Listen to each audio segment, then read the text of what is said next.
দেখতে একদম দোকানের মিষ্টির মতো, তাই না? কিন্তু জানেন এটা বানানো হয়েছে ঘরে। আর সবচেয়ে মজার কথা হলো সাধারণ বিস্কুট দিয়ে।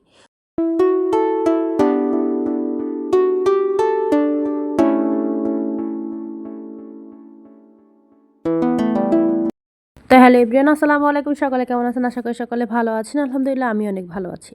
তো মিষ্টি তো অনেকভাবেই খেয়েছেন। আজকে আমি এই এনার্জি বিস্কিট দিয়ে মিষ্টি বানাবো। এখানে আমি নিয়ে নিয়েছি ১ প্যাকেট এনার্জি বিস্কিট, ১০ টাকা দামের।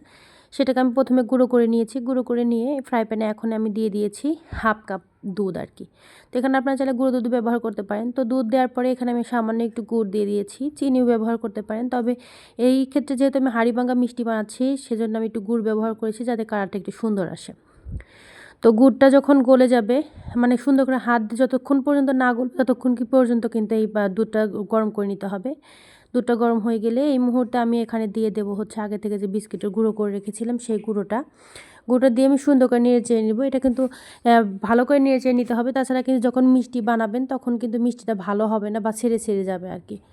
তো তারপরে আমি এখানে একটু ঠান্ডা করে নিয়ে এখানে আমি দিয়ে দিয়েছি গুঁড়ো দুধ। এখানে গুঁড়ো দুধ দিয়েছি আমি 1.5 টেবিল চামচ। তো গুঁড়ো দুধটাকে আমি সুন্দর করে মিশিয়ে নেব আগে। মিশিয়ে নিয়ে এটাকে আমি স্মুথ করে নেব একদম, গুঁড়ো দুধ যেন কোথাও বেশি কম না হয়। তো এবার আমি সুন্দর করে মিশিয়ে নেব। মিশিয়ে আর দেখা যায় যে যারা আমার ভিডিও দেখেন কিন্তু কোনো প্রকার লাইক কমেন্ট করেন না, তারা অবশ্যই একটা লাইক কমেন্ট করে দিবেন। কারণ আপনাদের একটা লাইক এবং একটা কমেন্ট আমাদেরকে ভিডিও বানাতে অনেক বেশি অনুপ্রেরণা দেয়। আর অনেক বেশি ক্ষতি হয়ে যাবে না একটা লাইক কমেন্ট দিলে। তো অবশ্যই একটা লাইক এবং একটা কমেন্ট করে দিবেন। তো এই মুহূর্তে আমার ডোটা হয়ে গিয়েছে। এখন আমি একটু একটু করে নিয়ে মিষ্টির শেপ দিয়ে নেব আর কি। তো আমি মিষ্টির শেপ আমি হাঁড়িভাঙা মিষ্টি একটু হালকা একটু লম্বা করে বানাচ্ছি। আপনারা চাইলে আপনাদের গোল করে শেপ দিয়ে দিতে পারেন অথবা নিজের ইচ্ছা মতো যে কোনো শেপ দিয়ে দিতে পারেন।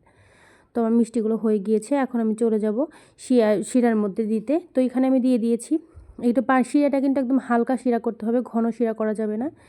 তো এখানে আমি দিয়ে দিয়েছি হাফ কাপ চিনি এবং দিয়ে দিয়েছি 1.5 কাপ পানি। দিয়ে 2টা এলাচ ফাটিয়ে দিয়ে যখন গরম হয়ে এসেছে বা বলক উঠে এসেছে, ওই মুহূর্তে আমি আগে থেকে যে মিষ্টিগুলো করে রেখেছিলাম সেগুলো দিয়ে গরম করে নিব আর কি। তো এটা কিন্তু নাড়াচাড়া করা যাবে না, মাঝে মাঝে একটু উল্টে পাল্টে দিবেন যাতে করে এপাশ ওপাশ সব মানে চারপাশেই হয় সুন্দর করে আর কি। যখন দেখবেন যে একটু মানে ফুলে উঠেছে এবং পানি হালকা একটু মানে শিরাটা যেটা সেটা হালকা একটু সাদা হয়ে গিয়েছে, দুধটা ছেড়ে দিয়েছে, ওই মুহূর্তে আমি এখানে দুধ দিয়ে দিয়েছিলাম 1 কাপ। দুধটা দিয়ে আমি আরও কিছুক্ষণ গরম করে নিয়েছি। গরম করে নিয়ে এখন আমি এটাকে উঠিয়ে নিচ্ছি।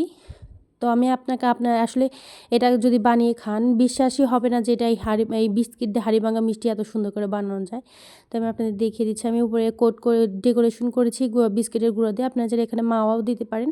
তো আমি যেহেতু মানে পুরো মিষ্টিটা মিষ্টি দিয়ে করা মানে বিস্কিট দিয়ে করার চেষ্টা করেছি, সেই ক্ষেত্রে আমি উপরে মানে ডেকোরেশনটাও আমি আসলে মাওয়ার পরিবর্তে বিস্কিট দিয়ে করেছি। এতে করে বিস্কিটের ইয়েটা রয়ে গেল আর কি, শুধু বিস্কিটটাই রয়ে গেল।